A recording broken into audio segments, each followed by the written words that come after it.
Voilà, je suis parti de Thury-Harcourt. J'ai dû faire à peu près 4 km, quelques petites côtes quand même. Une randonnée qui fait 16 km avec pas mal de dénivelé, 400 mètres sur 16 km. J'ai fait 400 mètres hier de dénivelé sur 11 km. Et là, il y a une belle petite côte qu'on ne voit pas certainement aux images, mais très raide, pas très longue, mais très raide, qui va me permettre d'arriver au sommet du mont Aigu. Rien à voir quand même avec les sommets alpins. Et là-haut, je devrais voir des bruyères et puis la chapelle Saint-Joseph. Voilà donc la chapelle Saint-Hubert qui s'appelle en fait Joseph, donc c'est la chapelle Saint-Joseph. Beaucoup d'efforts pour y arriver. Une chapelle qui n'en vaut pas tellement la peine finalement. C'est une chapelle qui était à l'origine en 1871, qui a été démolie en 1919, construite après à l'identique, avec des pierres d'origine. Et là, il y a un calvaire qui est un petit peu plus ancien, qui date de 1846. Voilà.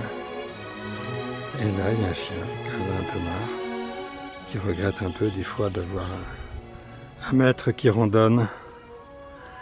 Voilà.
Voilà, nous sommes dans l'Orne, dans le Calvados peut-être, à Pont-d'Ouilly.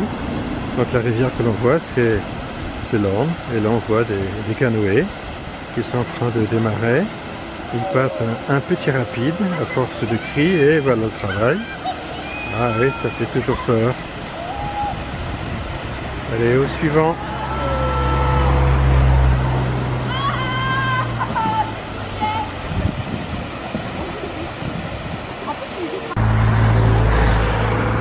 Et voilà donc les mêmes de l'autre côté du pont.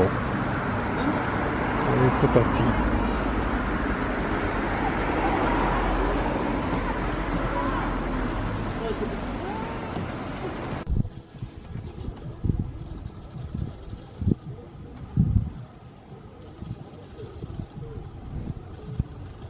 Nous sommes toujours au bord de l'Orne, à Pont-d'Ouilly. Et là, il y a une activité aquatique très forte. Pas mal de canoës.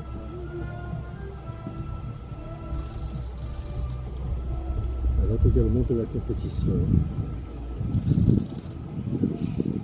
Et au fond, ce pont que les Alliés ont voulu bombarder.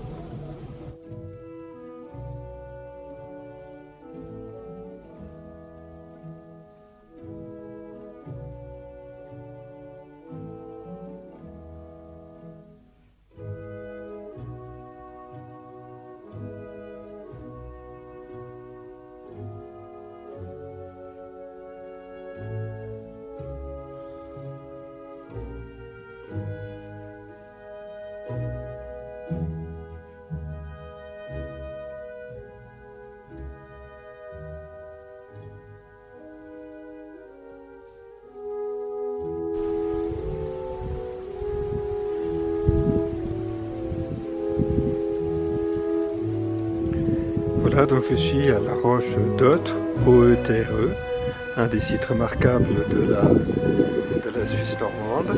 Un rocher qui est assez haut, qu'on a vu tout à l'heure en photo. Et c'est un coin où il y a des belles randonnées, un sentier des Corniches où je suis. On peut aussi faire un peu d'alpinisme, d'escalade. Et quelque part, il y a aussi une via ferrata.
Là, je rentre dans la forteresse de Gannes, Géa de Zanneux, qui a appartenu à un comte de Gannes. Cette forteresse a été bâtie, ce qu'on va voir, c'est le 11e, 12e siècle, mais l'histoire est antérieure, puisque cette forteresse construite par Gannes, c'était au temps de Charlemagne.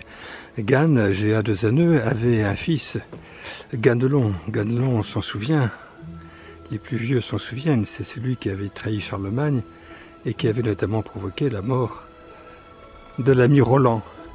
Et un peu plus tard, eh bien, les armées de Charlemagne revinrent à Gannes et démolirent pour se venger la forteresse de Gannes. Donc aujourd'hui, il ne reste plus grand-chose. Cette forteresse a quand même été reconstruite plus tard par le seigneur de la Pommeraye. Gannes, c'est à quelques centaines de mètres de la Pommeraye. Ils rebâtirent cette forteresse dont il ne reste plus grand chose aujourd'hui, comme on le voit. Je ne sais même pas si on peut voir les murs d'enceinte.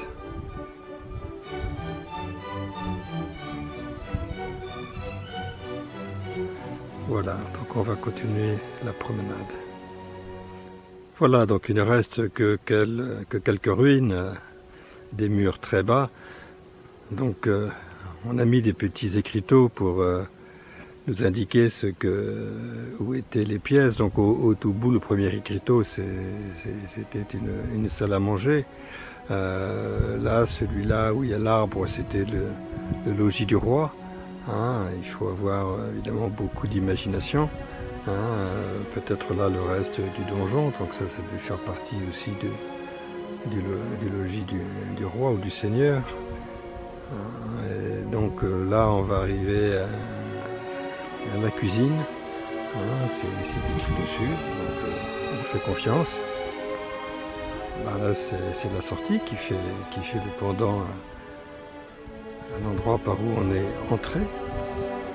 Et puis là, il faut nous croire sur parole, eh bien c'était la chapelle. Voilà, même si ça n'y ressemble pas énormément. Et on va terminer la visite par la forge. Donc, puisqu'on nous dit que c'était une forge, on va le croire. Et voilà, et donc on finit le tour. Et au bout, on aperçoit donc la sortie, qui est aussi évidemment une entrée. Et c'est par là qu'on va terminer la visite.